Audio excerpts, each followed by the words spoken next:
Hello, good morning. We are here with the next chapter. आज का chapter है हमारा subject and predicate. What is subject and what is predicate. Subject क्या होता है? कोई भी सेंटेंस हम जब बोलते हैं, लिखते हैं, उसमें सब्जेक्ट होता है. सब्जेक्ट एक्चुअली कोई नाउन होगा या प्रोनाउन होगा. सब्जेक्ट में जैसे हम पहले एक सेंटेंस बोलता हूँ मैं, जैसे Ram is a good boy. तो राम क्या है? यहाँ पे सब्जेक्ट है. और इज अ गुड बॉय क्या है? ये प्रीडिकेट है.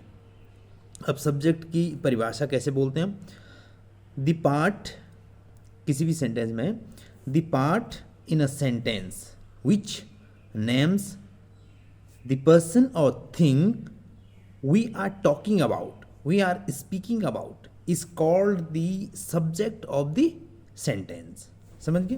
The part which names a person, the person or thing we are talking about is called the subject of the sentence.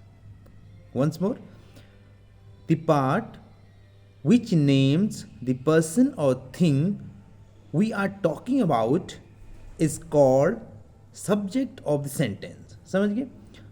किसी भी सेंटेंस का वह भाग जिसमें हम किसी के बारे में बात करते हैं, वी आर टॉकिंग अबाउट, जिसके बारे में हम बात करते हैं, उसको क्या करते हैं? हम सब्जेक्ट कहते हैं. अब दूसरा आता है प्रीडिकेट. सब्जेक्ट हो गया और किसी भी सेंटेंस को तभी पूरा करते हैं जिसमें क्या होगा? सब्जेक्ट होगा और दूसरा भाग प्रीडिकेट होगा. प्रीडिकेट होता है, प्रीडिकेट बोलते हैं the part which tells something about the subject is called predicate of the sentence. समझ गए? The part which tells something about the subject is called predicate of the sentence. समझ गए? predicate of the sentence बोलते हैं subject sentence का वह भाग जो सब्जेक्ट के बारे में कुछ न कुछ बातें करता है, उसे हम क्या कहते हैं? predicate of the sentence. समझ गए? Ram is a good boy. Ram क्या है? सब्जेक्ट है. और हम क्या बता रहे हैं? राम एक अच्छा लड़का है, राम के बारे में बात कर रहे हैं. तो इज अ गुड बॉय क्या है? प्रीडिकेट है. और राम क्या है? सब्जेक्ट है. सब्जेक्ट हमेशा क्या होता है? या तो कोई नाउन होगा या तो कोई प्रोनाउन होगा. अभी हमने बोला कि Ram is a good boy. Ram क्या है? नाउन है. अभी हम इसको प्रोनाउन के साथ बोलते हैं he is a good boy. अब राम की जगह पे हम ही ले लिया तो ही क्या हो गया? प्रोनाउन हो गया. तो इसीलिए सब्जेक्ट जो होगा या तो नाउन होगा या प्रोनाउन होगा. आपको पता है कि हम प्रोनाउन को नाउन की जगह पे कब यूज करते हैं?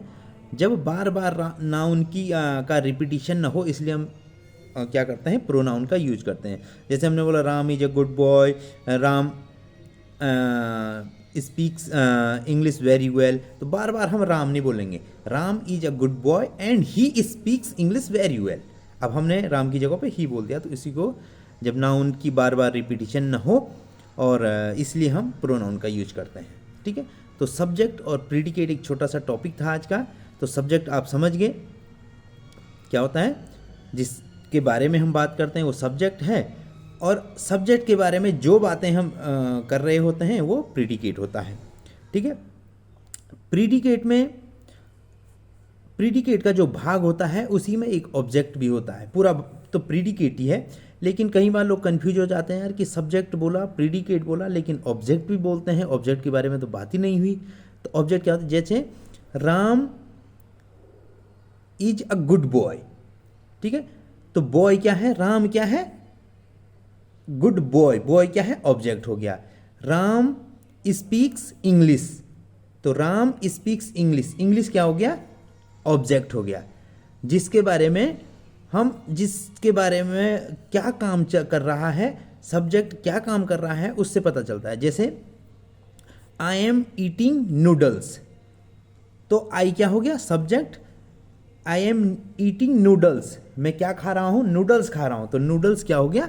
ऑब्जेक्ट हो गया. ही drinks milk.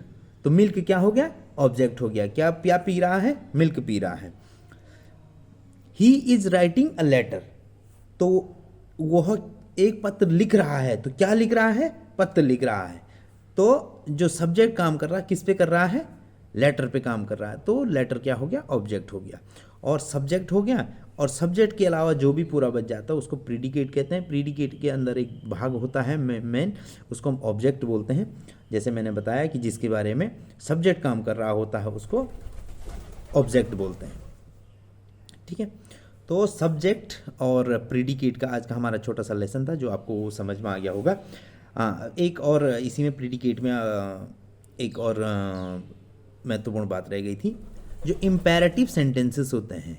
There are some imperative sentences जिसमें हमने कल बात की थी, जिसमें कमांड, रिक्वेस्ट, एंटिटी और इंस्ट्रक्शंस होते हैं। ऐसे सेंटेंसों को क्या बोलते हैं? इम्पेरेटिव सेंटेंसेस बोलते हैं। तो इम्पेरेटिव सेंटेंसेस में जैसे हम बोलते हैं सिट डाउन, अब आप बोलेंगे यहाँ पे तो सब्जेक्ट ही नहीं है, तो यू क्या है? यू क्या है? सब्जेक्ट है, जो क्या है? अंडरस्टूड है। और सिट डाउन क्या हो गया? प्रीडिकेट हो गया। गो देयर, जिसको हम बोल रहे हैं, जब हम पूरा नहीं बोल रहे हैं यू गो देयर, हम बोल रहे हैं गो देयर, तो यू क्या है? अंडरस्टूड है, जो सब्जेक्ट है, और जो गो देयर है ये प्रीडिकेट है। तो इस तरीके के भी सेंटेंस आते हैं।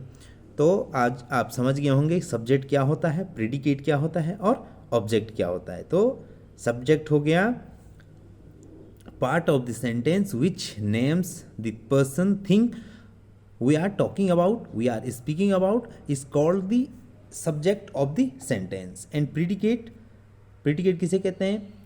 The part of the sentence which tells something about the subject is called predicate of the sentence. ठीक है, सब्जेक्ट मैन हो गया जिसके बारे में बात हो रही है, और जो सब्जेक्ट के बारे में बातें बताता है उसे हम कहते हैं प्रीडिकेट। प्रीडिकेट में ही एक भाग होता है ऑब्जेक्ट का, जिसके बारे में जिस पर सब्जेक्ट काम कर रहा होता है। ठीक है, जैसे आई एम